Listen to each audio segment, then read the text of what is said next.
wife forgot to delete her browser history. I can't believe what I found. 4:34 p.m. How to stop husband from cheating. I had only clicked on the history tab to delete the last thing I'd searched for when I noticed the entry. Hurriedly, I finished zipping up my fly and stared at it in bewilderment. Amy and I had been almost too careful. We had never so much as looked at one another in my wife's presence, let alone done anything that could have raised suspicion. There was no way she could have known what was going on, even if she had looked through my phone. With a heavy heart, I'd forced myself to delete any incriminating photos Amy sent me after I was done with them, and we had a strict call-only policy. Amy was our latest hire, and aside from being great at her job, she excelled in garnering male attention. Everyone loved her. She was strikingly beautiful and uninhibited to the point where her energy felt almost carnal, sending all morals and restraints out the window. I tried to ignore her at first, even finding excuses to go home early, but eventually, her charming giggle got the better of me too. 4:37 p.m. How much does divorce cost? Droplets of sweat sprang out on my forehead. What? Was my wife planning to divorce me? But why? There was no way she knew about Amy and me. Was there someone else? Was she planning to accuse me of infidelity, all while going at it with some lover boy she'd met at her yoga class? 4:39 p.m. Why do humans feel emotions? I pursed my lips. If by some miracle my wife did know about the affair, I couldn't imagine the way she must have been feeling. I woke up late this morning and found a note on the kitchen table saying that she didn't want to wake me and that she was out doing her Saturday errands. I almost felt compelled to call her and, oh, I flinched as a large drop of blood landed on the keyboard. What the hell? My first instinct was to look up at the ceiling. Nothing. A strong metallic smell made me come to my senses. I brushed my hand against my face. A bright red smudge sat on my palm. I stared at it, alarmed. I'd never gotten nosebleeds before, aside from the time I got hit in the face with a football in high school. My head raised. I scrambled to my feet and made a dash for the bathroom, my hands cupping my throbbing nose. Once I had managed to stop the bleeding and cleaned myself up, I returned to the computer. 4:44 p.m. Which part of the brain is responsible for love? This was an oddly specific search. I couldn't recall my wife ever being interested in science or biology. I checked the account logged into the browser, just in case. Perhaps this was someone else's history altogether. Or maybe we'd been hacked. No. Seemed like everything was in order. My wife's smiling face stared back at me from the login window. What was she doing searching for brain parts anyway? 4:49 p.m. What is excerebration? What? What was excerebration? Some kind of fancy divorce? I'd never heard of the term in my life. I didn't even hesitate before clicking it, eager to find out what my wife was planning for us. I wish I hadn't. As the results came up on the monitor, my stomach lurched and my gag reflex kicked in.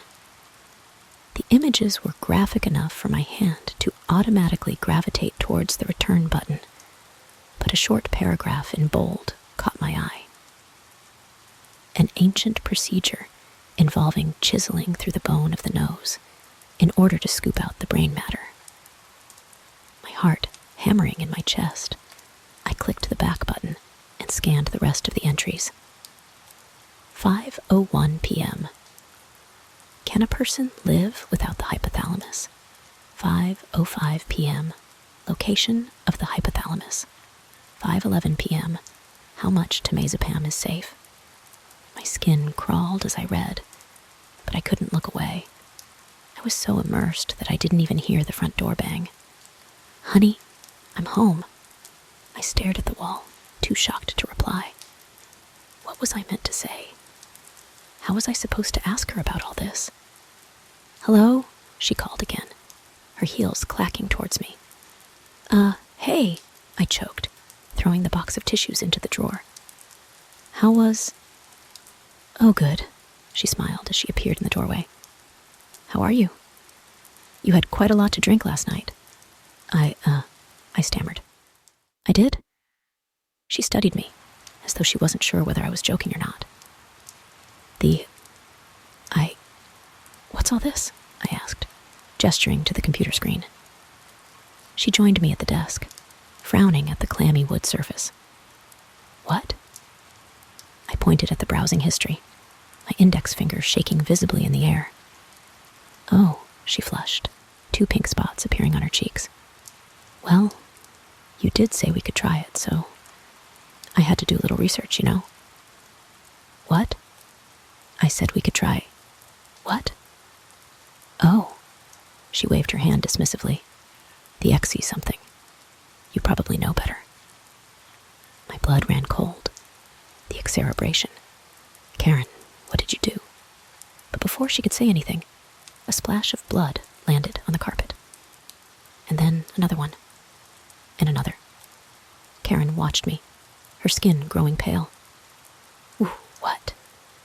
Suddenly, a small, fleshy lump escaped my nostril and rolled down the front of my shirt. We both stared at it in shocked silence. Then, my wife screamed, turning on her heel to flee the room, but I caught up to her, pinning her against the wall. "Tell me what the fuck you did." She tried to fight me, writhing under my grip, but I held on tight. Blood was streaming into my mouth and down my chin, staining both of our clothes. How can you not remember?" she screeched, trying to elbow me in the ribs. "Don't you remember what you did?" I stared at her panic-stricken face, trying my best to recall any memories from the previous night. "No, what did I do?" You came home after work and told me you were leaving me for Amy," she sobbed. "You said you didn't want to love her, but you did." I stood there quietly, mulling it over, as more pulp splashed onto my stomach. "You! We need to call you an ambulance," Karen shrieked, trying to pull away. "What the fuck is that?" "Then what happened?" I demanded, my heart practically leaping out of my chest. "Tell me what you did." "What the fuck, John?" she screamed. "We got drunk, okay? We got really wasted. And then you said you knew of a way to fix this. To fix us. You said there's something called hypothalamus in your brain, and if removed, it would stop you from loving Amy." I felt like I was having an out-of-body experience. What the hell was she saying? Had she actually attempted to remove a part of my brain? And... "Wait," I whispered. "Who's Amy?" Her expression made me feel foolish for not remembering. I knew that name. Amy. It sounded so familiar, and yet I couldn't for the life of me put my finger on it. What the fuck do you mean?" She sounded bewildered. "Amy? The girl you were cheating on me with for 6 months?" I don't," I mouthed, releasing my wife and crumpling to the floor. "I don't remember." Karen stared at me, her white blouse resembling a massacre, her mouth pressed into a thin line. What's happening to me?" I whispered. She was silent for a moment, but I could see her eyes brimming with tears. "Honey, what if I accidentally hit your hippocampus instead?" "What?" That told me nothing. "For fuck's sake, Karen, I'm not a fucking encyclopedia. Enlighten me. What the hell is a hippocampus?" Nothing could have prepared me for what she said next. "Honey," she sobbed, You're a doctor. It's the memory part of your brain. This story is a bit gross, scary, and funny all at the same time. Lady No Sleep loved the twist at the end. Reddit horror stories are the best. Let me know if you enjoyed this scary no sleep story.